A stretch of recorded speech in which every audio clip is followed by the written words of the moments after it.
Part 2 ആയിട്ട് അറിയും. മൃണാളീ മൃദ്വീനാം തവ ഭുജലതാനാം ചതുസൃണാം ചതുർഭി സൗന്ദര്യം സരസിജ ഭവസ്തൗതിവദനൈഃ നഖേഭ്യഃ സന്ദ്രസ്യൻ പ്രഥമമഥനാദന്തകരിഭോः ചതുർണാം ശീർഷാണാം സമമഭയഹസ്താർപ്പണധിയാ.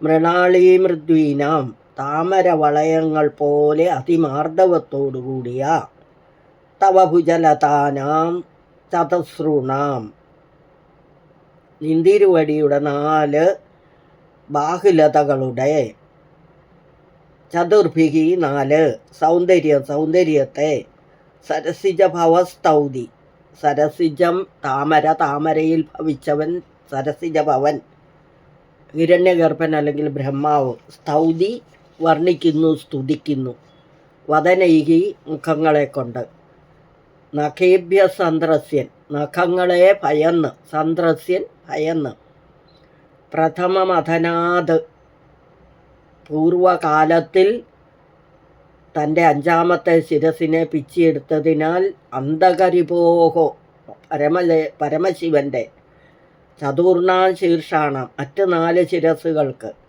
സമം അഭയഹസ്താർപ്പണധിയ ഏകകാലത്തിൽ അഭയഹസ്താർപ്പണം ചെയ്യണമെന്നുള്ള ആഗ്രഹത്തോടുകൂടി, അതായത് ദേവിയെ ഭജിച്ചാൽ ദേവിയുടെ ആ 4 കൈകളും ഈ ബ്രഹ്മാവിൻ്റെ തലയിലിരിക്കും, അപ്പോൾ അനുഗ്രഹിക്കും. ദേവിയുടെ 4 കൈകൾ കൊണ്ടും ബ്രഹ്മാവിനെ അനുഗ്രഹിക്കുമ്പം മഹാദേവനൊന്നും ചെയ്യാൻ പറ്റില്ല. അതിനാണ് ദേവിയുടെ കൈകളുടെ സൗന്ദര്യത്തെ ബ്രഹ്മദേവൻ സ്തുതിക്കുന്നത്. അപ്പം അതിൻ്റെ അർത്ഥം, അല്ലയോ മഹാദേവി, ബ്രഹ്മദേവൻ പൂർവകാലത്തിൽ തൻ്റെ 5ാമത്തെ ശിരസിനെ പിച്ചിയെടുത്തതിനാൽ പരമശിവൻ്റെ നഖങ്ങളെ ഭയപ്പെട്ട് മറ്റ് 4 ശിരസുകൾക്കും അഭയഹസ്താർപ്പണം ചെയ്യണമെന്നുള്ള ആഗ്രഹത്തോടുകൂടി താമരവളയങ്ങൾ പോലെ അതിമാർദ്ദവമുള്ള ദേവിയുടെ 4 ഭുജലതകളെയും ലതകളുടെയും, അതായത് ലതകളാകുന്ന കൈകളുടെയും സൗന്ദര്യത്തെ ബ്രഹ്മാവിൻ്റെ 4 മുഖങ്ങളെ കൊണ്ടും ഏകകാലത്തിൽ സ്തുതി ചെയ്യുന്നു. അതായത് 4 ഭുജങ്ങളെയും ദേവിയുടെ 4 കൈകളെയും ഏകകാലത്ത് ഒരേ സമയം സ്തുതിക്കുന്നതിന് ബ്രഹ്മാവിന് മാത്രമേ സാധിക്കൂ. കാരണം 4 തല ബ്രഹ്മാവിനേ ഉള്ളൂ. അപ്പം ബ്രഹ്മണ പഞ്ചമശിരസ നഖാഗ്രേണ ചിനത്തരാന്ന് ഒരു പുരാണ വചനമുണ്ട്. അതായത് ബ്രഹ്മാവ് പഞ്ചമശിരഹ ബ്രഹ്മാവിൻ്റെ 4 ശിരസുകളെ നഖാഗ്രേണ ചിനത്തര എന്ന് പറഞ്ഞാലോ നഖത്തിൻ്റെ അഗ്രം കൊണ്ട് ചിനത്ത് പിളർക്കുക അല്ലെങ്കിൽ നുള്ളിയെടുക്കുക എന്ന്. അപ്പം ആ മറ്റ് 4 ശിരസുകൾക്ക് ഈ അവസ്ഥ വരരുത് എന്ന് വിചാരിച്ചാണ് ദേവിയെ ഇങ്ങനെ സ്തുതിക്കുന്നത് എന്ന് താല്പര്യം. ശ്ലോകത്തിൻ്റെ അലങ്കാരം കാവ്യലിംഗം, വസ്തുധ്വനി എന്നൊക്കെ പറയും.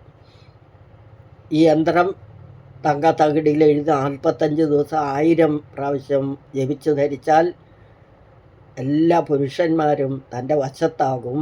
നിവേദ്യം കൊടുക്കേണ്ട നാളികേരം, മധു എന്ന്. ഇതൊന്നും ചെയ്യാനല്ല കേട്ടോ, പറഞ്ഞു എന്നേ ഉള്ളൂ.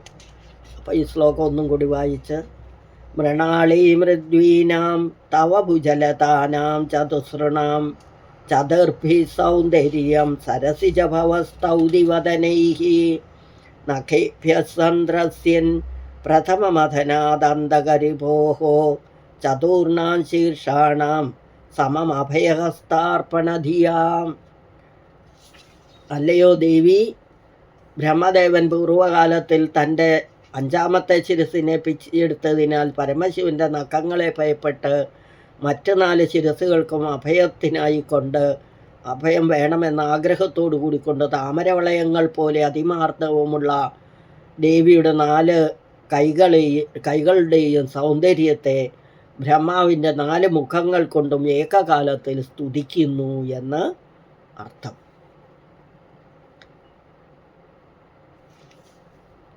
ഇതോടുകൂടി നമ്മുടെ ഇന്നത്തെ 70ാമത്തെ ശ്ലോകം ഒന്നും കൂടി വായിക്കാം.